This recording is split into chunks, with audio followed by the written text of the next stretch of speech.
Salam əziz dostlar, həsədin yaranma səbəblərindən biri də insanın öz qismətindən razı olmaması. Ümumiyyətlə insan, belə insanlar, həsəd aparan insanlar heç vaxt öz həyatlarının heç bir hissəsindən belə razı deyirlər. Niyə mənim gözüm belədir?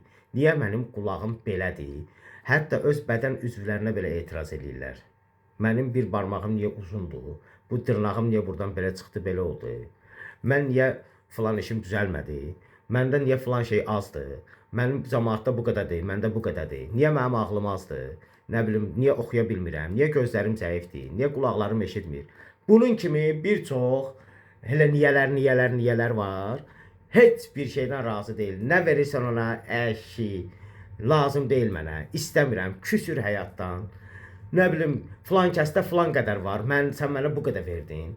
Filan kəsin filan şeyi var, məndə filan şey yoxdur. Bütün günü bax, narazıçılıq, həyatdan bezməklik, narazıçılıq eləyir bütün günü və heç nədən də razı olmur. Allahdan belə razı deyil bu adam.